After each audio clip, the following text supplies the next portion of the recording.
Wealth advisors can add considerable value by embracing their role as a behavioral coach. And here to talk with me about that is Tony Davidow, author of Goals-Based Investing. Tony, welcome.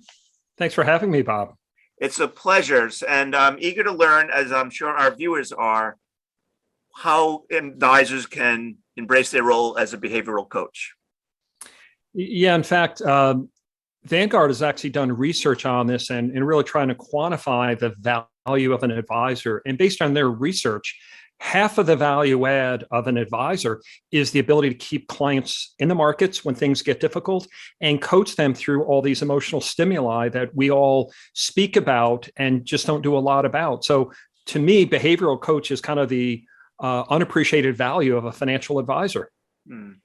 And obviously, in order to become a behavioral coach, you need to understand and know what the behavioral biases are that your clients might have.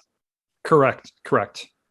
And is it worth reviewing what some of those major ones are that they need to know? Yeah, and I would say, there's a ton of research. You and I were talking earlier about Daniel Kahneman's book, Thinking Fast and Slow. There's a ton of research out there. There's an awful lot that's been written about in publications and at conferences. So now we understand what these behavioral biases are, things like loss aversion or confirmation bias. But I think what has been lacking is then what do we do with the information? So if we know the clients feel twice as bad when they lose money as opposed to gaining money, and we know that loss aversion is a real behavioral sort of stimuli, especially when markets get volatile, what do we do about it? And I challenge advisors, we need to kind of embrace it. We need to understand these biases. They do exist. And by the way, financial advisors often have biases themselves. We need to understand the biases and kind of lean into them to say, okay, if clients are wired to feel pain when we get a shock to the market like we did during COVID, we should be speaking to them about that so they're not dependent on that emotional stimuli, because unfortunately that will often drive them out of the market. They'll be selling at the time they should be investing. So I do think it's worthwhile to understand the behavioral biases, which are well documented, understand which sort of biases your individual clients respond to. Not all clients are wired the exact same way. Make sure that the advisor themselves doesn't impose their own personal views and own personal biases. And then really think about how can we condition clients so they actually don't react in an irrational fashion, but actually we condition them for the shocks that often exist in the market environment. Right. And you talk about the need to start well before those market shocks happen.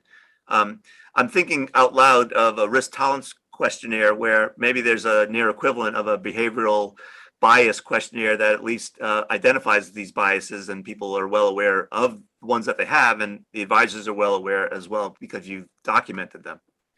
Yeah, I think risk profiling questionnaires, I think, are valuable, but I think often not fully appreciated. And I think sometimes the advisors in such a rush to go through the questionnaire, it's click the box, without really taking the time to understand how your client's really reacting to it.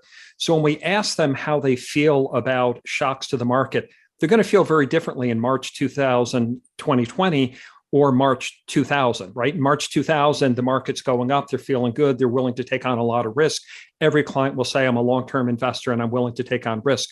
When you get a shock to the market, they feel very differently about it. So I think we need to periodically ask them, how do they feel about the markets? And in fact, remind them of when things were very difficult. So how did you feel in March 2020 when the market was down?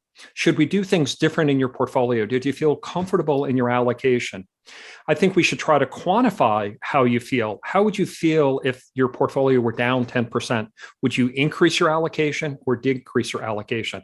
But I think we need to personalize it. I think we need to revisit it periodically with clients, because if it's just a rote sort of questionnaire, we often miss the cues and signals that clients will provide to us. Right. And you mentioned at the outset the notion of adding value to a client by becoming a behavioral coach. I think that's lost on many advisors, right? They think about adding alpha, asset allocation, tax efficiency, perhaps, which are all valuable, right? They all do add value to an advisor's client's portfolio. But the degree to which behavioral coaching adds value might be lost on many advisors.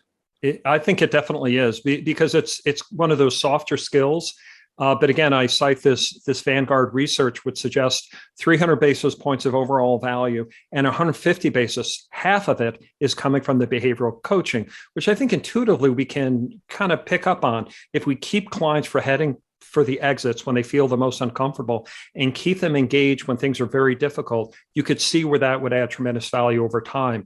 But I do think a lot of advisors kind of gloss over it and they focus on the tangible things. Did I outperform the market? Did I help you achieve your retirement goals over the long run? But the softer skills, I think, are very important, especially when things get volatile. And again, I would submit we need to engage them in the beginning before we have those experiences. So we're conditioning them for when things do get difficult. They're not running for the exit. They're saying, oh, Bob, you actually spoke to me about market volatility. I know that we're going to have these shocks. Do you feel comfortable that we're still on path? So again, I think it's a recurring sort of thing that we need to be consistent and reinforce it over time. Right. And one last question is, obviously, in order to gain these soft skills, there are places that they can go. Any thoughts about that? Yeah, there are. And again, I'm a big reader, so I love Daniel Kahneman's book, Thinking Fast and Slow. I think it's an easy read because it's providing real life examples in it. I would say, as you're aware, I've written multiple blogs on this, and then the Investment and Wealth Institute actually has a behavioral finance course that they've developed.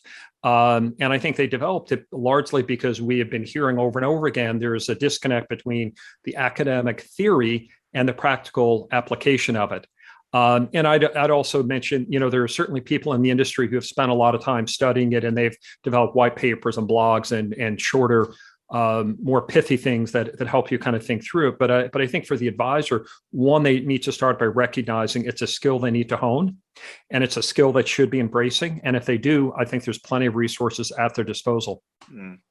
All right, Tony, we covered a lot of ground. Anything that we haven't mentioned that you want to make mention of, or anything that you've already mentioned that you might want to reemphasize? No, just on your last point, I do think this is something that advisors really need to lean into. This is a big part of their value proposition, especially when things get difficult, especially when there's uncertainty in the marketplace.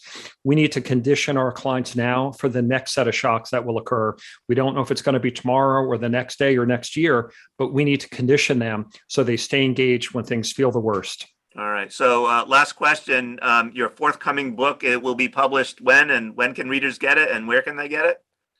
It's available at the end of October, and it's available on Amazon, Barnes & Noble, and for bulk sales, you can get it through Porchlight. So my guest has been Tony Davidow, author of the forthcoming book, Goals-Based Investing. Tony, thanks ever so much. Thank you, Bob.